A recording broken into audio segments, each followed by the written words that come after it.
Hello दोस्तों, स्वागत है आपका मेरे इस सैनिक समाचार चैनल में। दोस्तों, आज की वीडियो में बात करेंगे केंद्रीय कर्मचारियों और पेंशनर्स के लिए 3 इम्पॉर्टेंट अपडेट हैं। और जो सबसे पहला अपडेट दोस्तों ये होगा, जहां पे 8वें वेतन आयोग में अब जो इनपुट है, 8वें वेतन आयोग में क्या क्या लागू होना चाहिए जब से जो पहला MOM आया हुआ है।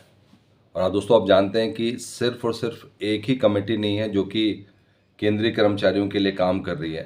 हमने बात किया था दोस्तों कि जो फर्स्ट JCM के साथ मीटिंग हुई थी, उसमें हमने बात किया था कि जो फैमिली मेंबर्स हैं, जो फैमिली का जो संगठन है, उसमें हस्बैंड वाइफ और बच्चे के अलावा 2 और मेंबर को शामिल करके जो भी सैलरी, जो भी पेंशन जो है निर्धारित करना है, अब वो 3 की बजाय 5 लोगों के लिए होगा।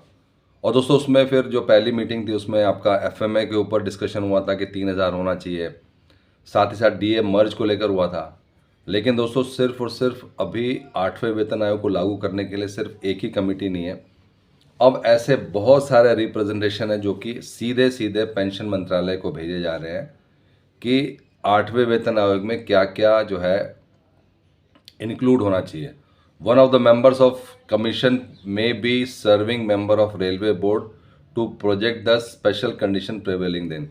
तो इसमें सबसे बड़ी चीज़ ये है कि जब ये लागू होगा तो उसमें हमारा मेंबर भी होना चाहिए जो कि ये मेक श्योर करे कि जितने भी जो चीज़ें लागू हो रही है वो प्रॉपरली लागू हो सके।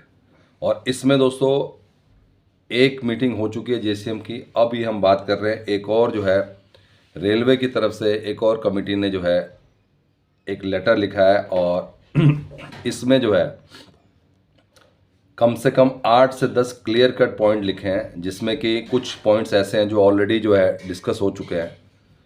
लेकिन जैसे कि 18 महीने के DA एरियर को लेकर जो पहली मीटिंग हुई थी उसमें कोई डिस्कशन नहीं हुआ था। तो अब जो मीटिंग के बाद से एक और जो है लेटर भेजा गया जहाँ पे release of withheld arrears of 18 month of DA/DR। तो यहाँ पे जो है सरकार को सीधे लेटर लिखा गया कि जो 18 महीने के DA/DR को जो है हेल्ड किया गया था उसको रिलीज़ किया जाए, to review the decision taken to withheld additional rates of dearness allowance payable to central government employees and dearness relief to central government pensioners and family pensioners due from 1 January 2020, 1 July 2020 and 1 January 2021। तो दोस्तों, ये जो मुद्दा था नहीं, पहले वाली meeting में नहीं था, इसको दोबारा से इंक्लूड किया गया है जिससे कि जो है जो केंद्रीय कर्मचारियों का 18 महीने का DA एरियर है वो मिल सके। तो दोस्तों, अब जहाँ पे मल्टीपल कमेटी है तो कहीं ना कहीं एक कमेटी जो है अगर कुछ मिस करती है तो दूसरी कमेटी जो है उसके ऊपर, और सब ध्यान ये दे रहे हैं कि किसी ना किसी तरीके से मैक्सिमम टू मैक्सिमम जो है जो केंद्रीय कर्मचारियों के इश्यूज़ है रिजॉल्व हो सकें। 50% DA मर्जर का वो पहली मीटिंग में हो चुका है। एक बार फिर से जो है जो दूसरा लेटर है उसमें भी सेम यही भेजा गया है कि जो 50% आपका DA है वो बेसिक में मर्ज हो जाए और उसके बाद से फिटमेंट फैक्टर कैलकुलेट किया जाए। इसके अलावा दोस्तों, पेंशनर्स के लिए interim relief for pay pension, family pension till the revised pay pension if 8 CPC recommendation are not implemented from 1/1/2026 due to heavy inflation. तो दोस्तों देखिए, एक और बहुत अच्छी पॉइंट ये है कि अगर 2026 तक नहीं होता कुछ कारण से तो कुछ इंटरिम रिलीफ भी मिलना चाहिए। तो कहीं ना कहीं बहुत सारे ऐसे पैरामीटर्स हैं जिसके ऊपर अब काम हो रहा है, जिसके ऊपर चेक किया जा रहा है, जिससे कि मैक्सिमम टू मैक्सिमम, ये भी एक बहुत अच्छा पॉइंट है कि अगर डिले होता है तो क्या होगा। उस केस में जब तक इम्प्लीमेंट नहीं होता कुछ ना कुछ आपको इंटरिम बेनिफिट देना पड़ेगा, covering all central government employees इन OPS। और ये जो OPS का मुद्दा है एक बार फिर से उठ गया है और इसमें कहा गया है कि to examine and recommend to cover all central government employees in old pension scheme. तो दोस्तों, पहले वाले में भी जो है ओल्ड पेंशन स्कीम के ऊपर जो है बात की गई थी, लेकिन अब जो है ओल्ड पेंशन स्कीम का जो है डिस्कशन तेज़ हो चुका है।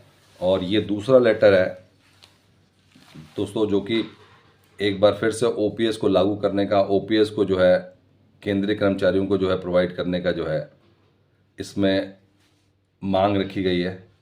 बाकी दोस्तों और एनॉमलीज जो है वो तो पहले भी मीटिंग में हुआ था।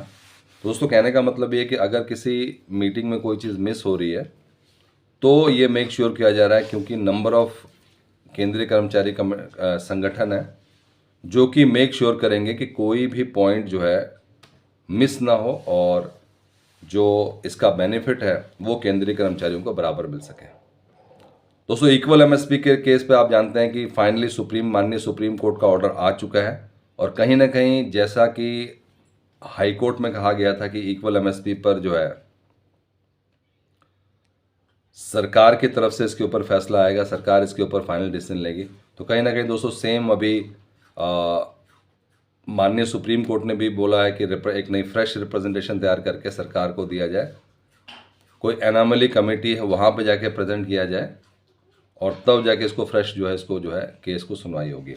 और अगर वहाँ से कुछ नहीं मिलता तो जो है आप लोग जो है वापस इसी प्लेटफॉर्म पर आप जो है केस कर सकते हैं।